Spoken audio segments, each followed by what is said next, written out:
Hello बच्चों, Gurukul academy के online class में आपका स्वागत है।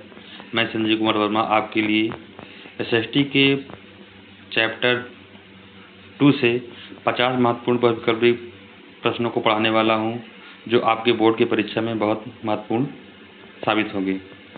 तो क्लास स्टार्ट करते हैं। आपका जो पहला प्रश्न है वो है, महात्मा गांधी दक्षिण अफ्रीका से भारत कब लौटे? उसका ऑप्शन है जनवरी 1915, फरवरी 1916, मार्च 1917 और जनवरी 1913। तो इसका जो आंसर होगा वो होगा जनवरी 1915। गांधी जी जब 1893 में जब अफ्रीका गए तो वे 12 जनवरी 1915 को पुनः वापस लौटे। अगला क्वेश्चन देखते हैं। अगला क्वेश्चन है, गांधी जी ने भारत में अपना पहला सफल सत्याग्रह कहाँ किया था?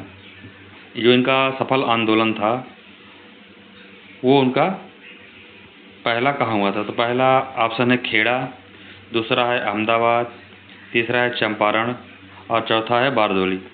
तो इस प्रश्न का जो आंसर होगा वो होगा चंपारण आंदोलन। महात्मा गांधी जी द्वारा सफल आंदोलन जो हुआ था वो चंपारण आंदोलन हुआ था। ये सन 1917 में हुआ था। इसका ऑप्शन होगा चंपारण आंदोलन। अगला प्रश्न देखते हैं। बिहार के चंपारण में महात्मा गांधी ने किस व्यवस्था के खिलाफ किसानों को संघर्ष के लिए प्रेरित किया था? तो चंपारण आंदोलन से संबंधित ये भी क्वेश्चन है। इसका पहला ऑप्शन है दमनकारी बागान व्यवस्था, नील की खेती, अत्यधिक लगान व्यवस्था, जमींदारी प्रथा और बेगार प्रथा। तो जो चंपारण का आंदोलन हुआ था वो आंदोलन हुआ था नील की खेती से संबंधित, दमनकारी बागान व्यवस्था से। ठीक, अगला प्रश्न देखते हैं। अगला प्रश्न है, रॉलेट एक्ट किस वर्ष पारित किया गया था? बच्चों, जो रॉलेट एक्ट है इसे काला कानून भी कहा गया था। ये जो पारित हुआ था वो हुआ था 1919। कब पारित हुआ था? 1919 को। ठीक, अगला प्रश्न देखते हैं। अगला प्रश्न है, रॉलेट एक्ट को भारतीय नेताओं द्वारा काला कानून क्यों कहा गया? ठीक, ये भी रॉलेट एक्ट से संबंधित प्रश्न है। इसका पहला ऑप्शन है इसने प्रेस पर प्रतिबंध लगा दिया था। इसके तहत बिना मुकदमा चलाए राजनीतिक कैदियों को 2 साल तक जेल में रखा जा सकता था। तीसरा ऑप्शन है इसने टैक्स की दरें बढ़ा दी थी। चौथा, इसने केवल भारतीयों के व्यापार पर ही रोक लगाई थी। तो इस प्रश्न का जो आंसर होगा वो होगा इसके तहत बिना मुकदमा चलाए राजनीतिक कैदियों को 2 साल तक जेल में रखा जा सकता है। बिना कारणवश उनको पकड़ा जाता था और जेल में डाल दिया जाता था। अगला प्रश्न है, जलियांवाला बाग हत्याकांड किस तिथि को हुआ था? जलियांवाला बाग हत्याकांड एक महत्वपूर्ण घटना थी जो गोरखपुर में हुई थी 13 अप्रैल 1919 को। ठीक, इसका आंसर क्या होगा? 13 अप्रैल 1919। ये महत्वपूर्ण क्वेश्चन है, इसको आपको ध्यान देखना है।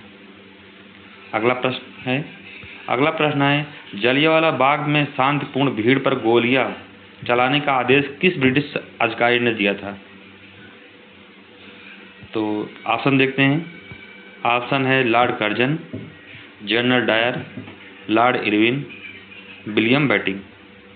तो इस प्रश्न का जो आंसर होगा वो होगा जनरल डायर। जनरल डायर ने निहत्थे लोगों पर गोली चलाने का आदेश दिया था।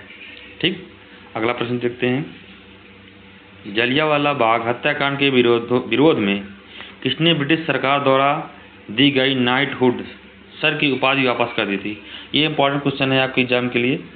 तो इसका जो ऑप्शन होगा महात्मा गांधी, बाल गंगाधर तिलक, रविन्द्रनाथ टैगोर, जवाहरलाल नेहरू। इसका करेक्ट आंसर है रविन्द्रनाथ टैगोर।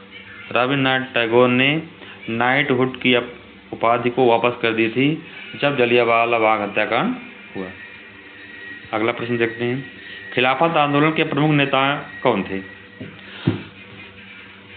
ठीक, इसका जो ऑप्शन है मोहम्मद अली जिन्ना, मोहम्मद अली और शौकत अली। बी ऑप्शन है खान अब्दुल गफ्फार खान। सी ऑप्शन है मोहम्मद अली जिन्ना। और चौथा ऑप्शन है अब्दुल कलाम आज़ाद। इस प्रश्न का जो आंसर होगा वो होगा मोहम्मद अली और शौकत अली।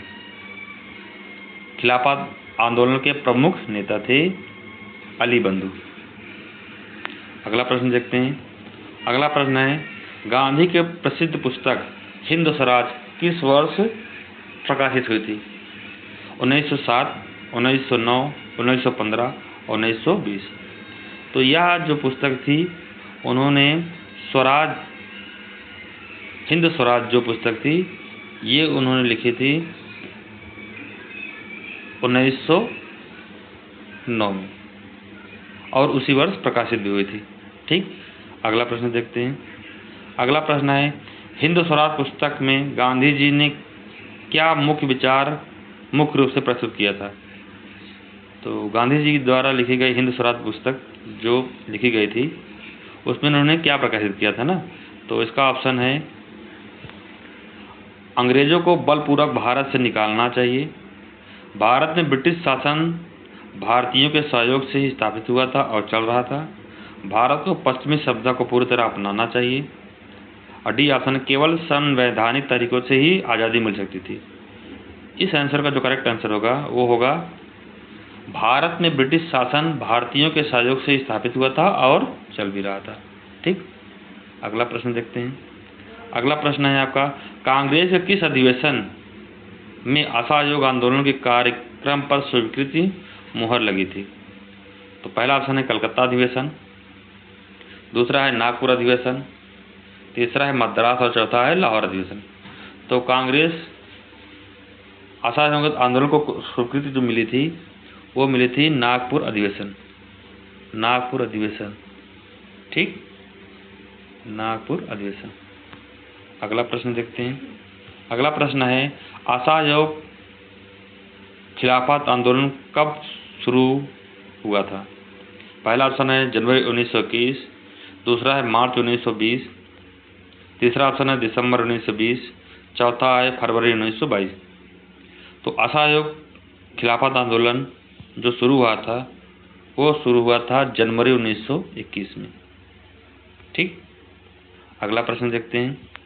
अगला प्रश्न है, अवध किसान सभा का गठन किसके नेतृत्व में किया गया था? ये इंपॉर्टेंट क्वेश्चन है। अवध किसान सभा किसके नेतृत्व में किया गया था? इसका ऑप्शन है महात्मा गांधी और बाबा रामचंद्र, दूसरा ऑप्शन है जवाहरलाल नेहरू और बाबा रामचंद्र, तीसरा ऑप्शन है अल्तूरी सीताराम राजू और जवाहरलाल नेहरू, चौथा ऑप्शन है सरदार पटेल और महात्मा गांधी। तो इस प्रश्न का जो आंसर होगा वो होगा जवाहरलाल नेहरू और बाबा रामचंद्र के द्वारा अवध किसान सभा का नेतृत्व किया गया था। अगला प्रश्न है, अगला प्रश्न है आपका है, आंध्र प्रदेश की गुडेम पहाड़ियों में आदिवासियों के उग्र गुरिल्ला आंदोलन का नेतृत्व किसने किया था? बाबा रामचंद्र, बिरसा मुंडा, अल्तूरी सीताराम राजू, सिद्धू और कान्हू। तो इस प्रश्न का जो आंसर होगा वो होगा अल्तूरी सीताराम राजू, अल्तूरी सीताराम राजू। अगला प्रश्न देखते हैं। अगला प्रश्न है, अल्तूरी सीताराम राजू खुद को किसका अवतार मानते थे और उन्हें किस बात का दावा था? पहला ऑप्शन है, वे सूर्य देवता के अवतार थे, उनके पास विशेष शक्तियाँ थी और वे गोलियों को भी बेअसर कर सकते थे, वे अंग्रेजों को बिना हथियारों के हरा सकते थे, वे केवल अहिंसा मार्ग पर चलते थे। तो इस प्रश्न का जो उत्तर होगा वो होगा उनके पास विशेष शक्तियाँ हैं और वे गोलियों को भी बेअसर कर सकते थे। अगला प्रश्न है, इनलैंड इमिग्रेशन एक्ट 1859 के तहत बागान मजदूरों पर क्या पाबंदी थी? ये क्वेश्चन इंपॉर्टेंट है आपके लिए। क्वेश्चन नंबर 17 ये आपके लिए क्वेश्चन इंपॉर्टेंट है, इसको आपको ध्यान से देखना है। एंड इनलैंड इमिग्रेशन एक्ट 1859 के तहत बागान मजदूरों पर क्या पाबंदी थी ना? तो इसका जो ऑप्शन है वह है, वे मजदूरी बढ़ाने की मांग नहीं कर सकते थे, वे बिना इजाज़त बागानों से बाहर नहीं जा सकते थे, वे केवल नील की खेती कर सकते थे, वे हड़ताल नहीं कर सकते थे। इस प्रश्न का जो उत्तर होगा वह बिना इजाज़त बागानों से बाहर नहीं जा सकते थे। अगला प्रश्न देखते हैं। अगला प्रश्न है, फरवरी 1922 में गांधी जी ने असहयोग आंदोलन को वापस लेने का फैसला क्यों किया? तो इसका पहला ऑप्शन है, आंदोलन धीमा पड़ गया था, सरकार ने उनकी सभी मांगें मान ली थी, चौरी चौराहे में हिंसक घटना घटित हो गई थी, कांग्रेस के नेता चुनाव लड़ना चाहते थे। तो इस प्रश्न का उत्तर होगा, चौरी चौरा में हिंसक घटना हो जाने के कारण फरवरी 1922 में गांधी जी ने असहयोग आंदोलन को वापस ले लिया था। ठीक, अगला प्रश्न देखते हैं। अगला प्रश्न है, चौरी चौरा की घटना उत्तर प्रदेश के किस जिले में हुई थी? ये क्वेश्चन इसके पहले भी आया था, इसको आपको ध्यान देना है। पहला ऑप्शन है देवरिया, दूसरा ऑप्शन है गोरखपुर, तीसरा ऑप्शन है आजमगढ़ और चौथा है वाराणसी। तो चौरी चौरा की घटना जो हुई थी वो हुई थी भैया गोरखपुर। इसका आंसर क्या होगा? गोरखपुर। ठीक, अगला प्रश्न देखते हैं। अगला प्रश्न है, असहयोग आंदोलन के बाद कांग्रेस के भीतर रहकर प्रांतीय परिषदों के चुनाव में हिस्सा लेने के लिए स्वराज पार्टी का गठन किसने किया था? आप ये वाला प्रश्न जो है आपके एग्जाम के लिए बहुत महत्वपूर्ण है। स्वराज पार्टी का गठन 1923 में हुआ था। इसका गठन करने वाले थे CR दास और मोतीलाल नेहरू। 20वें प्रश्न का आंसर जो होगा वो ऑप्शन बी होगा, CR दास और मोतीलाल नेहरू। अगला प्रश्न देखते हैं। 1920 के दशक के उत्तरार्ध में भारतीय राजनीति का रूप बदलने वाले दो महत्वपूर्ण कारक कौन थे? पहला ऑप्शन है रोलक एक्ट और जलियांवाला बाग, विश्वव्यापी आर्थिक मंदी और साइमन कमीशन का गठन, खिलाफत आंदोलन और स्वराज पार्टी का गठन, और चौथा ऑप्शन है नमक कानून और पूना पैक्ट।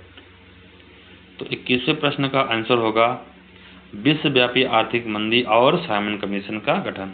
साइमन कमीशन का गठन 1927 में हुआ था। ठीक, अगला प्रश्न देखते हैं। साइमन कमीशन भारत कब पहुंचा? तो इससे क्वेश्चन बहुत सारे बनते हैं। गठन कब हुआ और वह भारत कब पहुंचा? तो पहला ऑप्शन है 1925, दूसरा ऑप्शन है 1927, तीसरा ऑप्शन है 1928 और चौथा ऑप्शन है 1930। तो भारत कब पहुंचा? तो इसका आंसर होगा 1928। गठन जो हुआ था 1927 में हुआ था और भारत ये पहुंचा 1928 में। ठीक, अगला प्रश्न देखते हैं।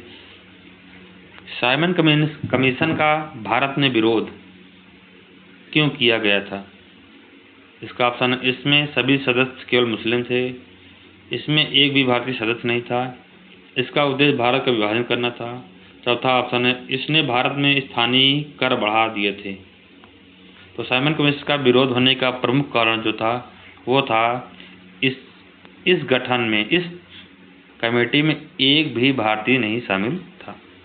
Option number B. ठीक, अगला प्रश्न देखते हैं। अगला प्रश्न है, साइमन कमीशन के खिलाफ शांतिपूर्ण प्रदर्शन के दौरान ब्रिटिश पुलिस के लाठीचार्ज से किस महान नेता की मृत्यु हो गई थी? ऑप्शन है गोपाल कृष्ण गोखले, लाला लाजपत राय, बाल गंगाधर तिलक, बिपिन चंद्र पाल। इस प्रश्न का जो आंसर होगा वो होगा लाला लाजपत राय। अगला प्रश्न देखते हैं। दिसंबर 1929 में जवाहरलाल नेहरू की अध्यक्षता में कांग्रेस के किस अधिवेशन में पूर्ण स्वराज की मांग को औपचारिक रूप से स्वीकार कर लिया गया था? पहला ऑप्शन है लाहौर अधिवेशन, दूसरा ऑप्शन है कराची अधिवेशन, तीसरा ऑप्शन है कलकत्ता अधिवेशन, चौथा है बम्बई अधिवेशन। तो इस पूर्ण स्वराज की मांग को स्वीकारा गया था लाहौर अधिवेशन में। Option number 1। अगला प्रश्न देखते हैं। लाहौर अधिवेशन के निर्णय के अनुसार भारत में पहली बार स्वतंत्रता कब मनाया गया था? तो भारत में पहली बार स्वतंत्रता कब मनाया गया था? इसका ऑप्शन देखते हैं। 15 अगस्त 1930, 26 जनवरी 1930, 26 जनवरी 1931 और 13 अप्रैल 1930। भारत ने पहली बार स्वतंत्रता दिवस जो मनाया गया था वो मनाया गया था 26 जनवरी 1930 को। ये क्वेश्चन आपके एग्जाम के लिए इम्पोर्टेंट है। अगला प्रश्न देखते हैं। महात्मा गांधी ने वायसराय इरविन को 11 मांगों वाला एक पत्र कब भेजा था? ऑप्शन है 31 मार्च 1930, 12 मार्च 1930, 6 अप्रैल 1930, चौथा ऑप्शन है 15 अगस्त 1930। तो गांधी जी ने इरविन से 11 मांगों वाला एक पत्र जो भेजा था वो भेजा था 31 जनवरी 1930 को। अगला प्रश्न देखते हैं। अगला प्रश्न है, गांधी जी ने अपने 11 मांगों में किस टैक्स को हटाने की मांग को सबसे महत्वपूर्ण माना था? भूमि कर पहला ऑप्शन, दूसरा ऑप्शन है नमक कर, तीसरा ऑप्शन है आपका कपड़ा आयात कर और चौथा है आयकर। तो इसका आंसर जो होगा वो होगा नमक कर। क्वेश्चन नंबर 28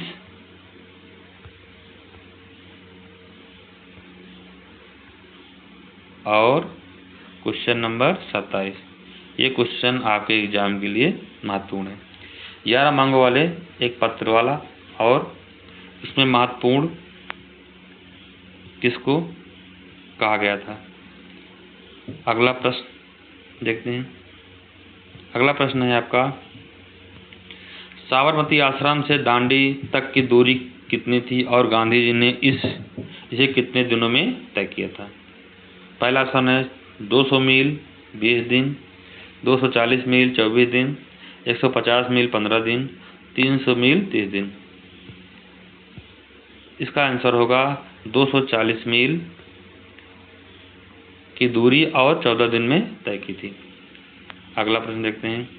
महात्मा गांधी ने दांडी पहुंचकर नमक कानून का उल्लंघन किस तिथि को किया था?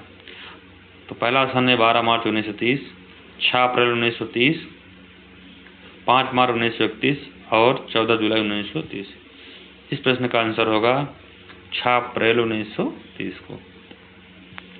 अगला प्रश्न देखते हैं। नमक कानून तोड़ने के साथ देश में किस बड़े आंदोलन की शुरुआत हुई थी? पहला ऑप्शन है असहयोग आंदोलन, दूसरा ऑप्शन है सविनय अवज्ञा आंदोलन और तीसरा ऑप्शन है भारत छोड़ो आंदोलन, चौथा जो ऑप्शन है स्वदेशी आंदोलन। तो नमक कानून तोड़ने के बाद देश में सबसे बड़ा आंदोलन जो शुरू हुआ था वो होता सविनय अवज्ञा आंदोलन।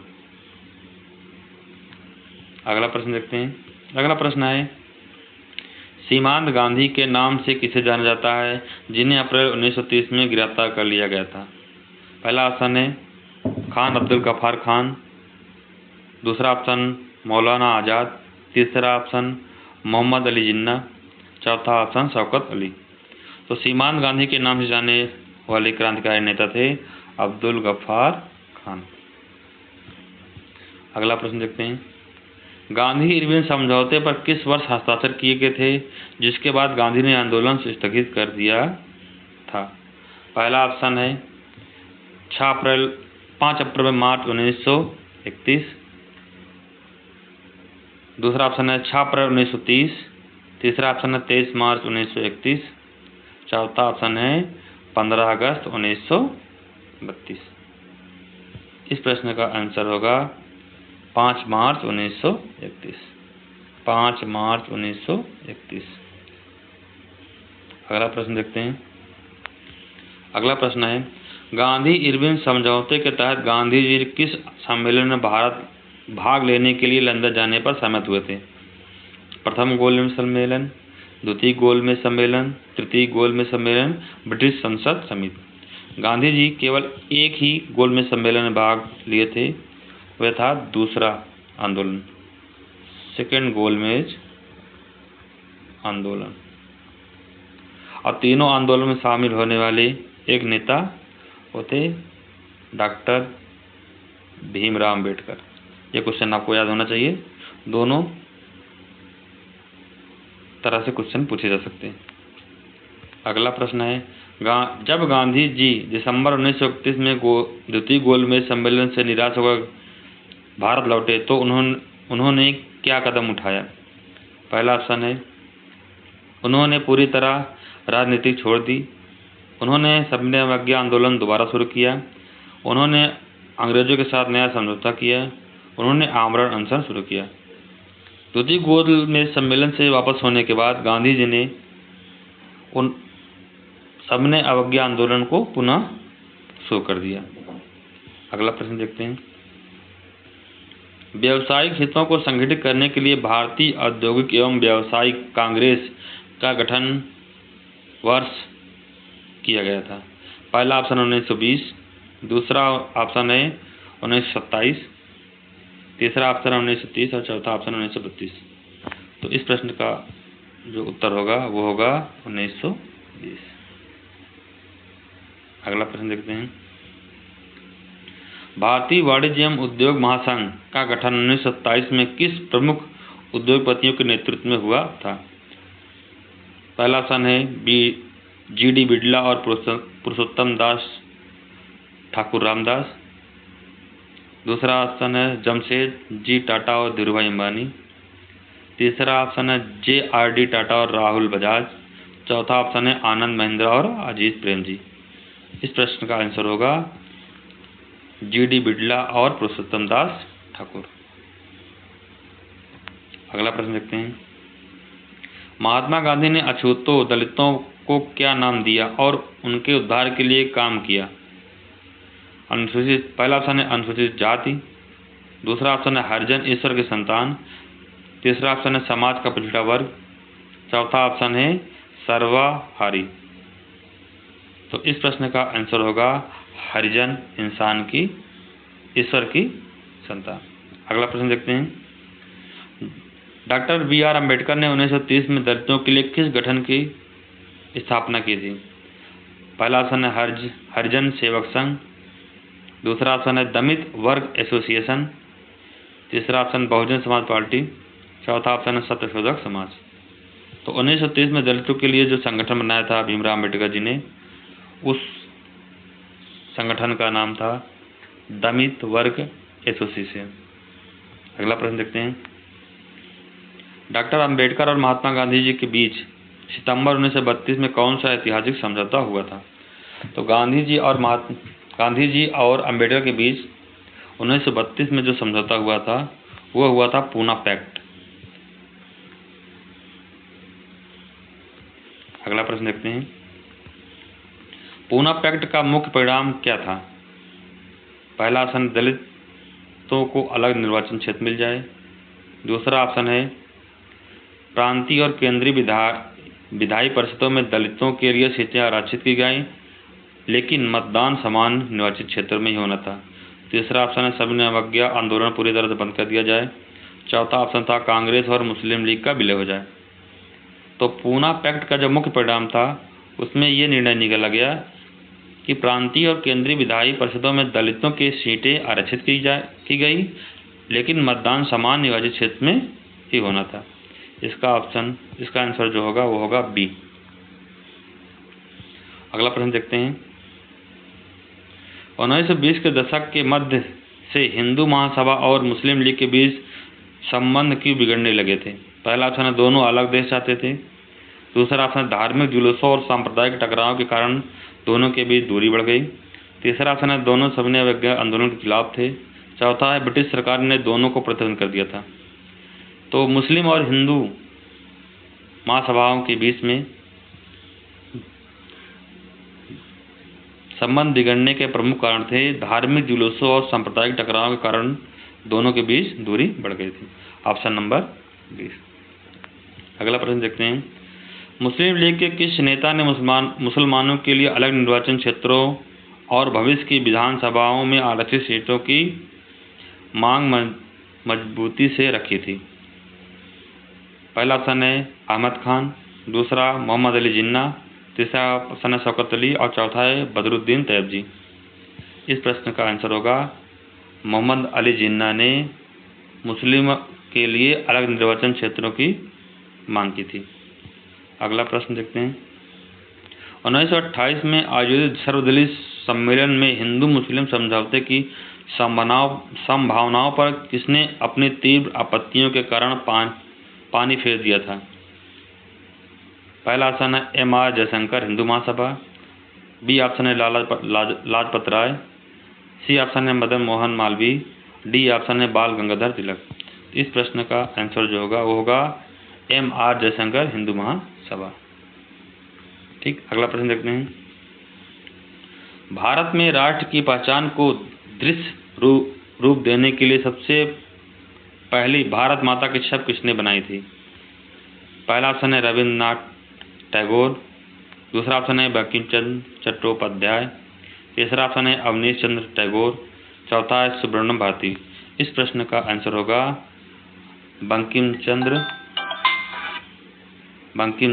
चट्टोपाध्याय।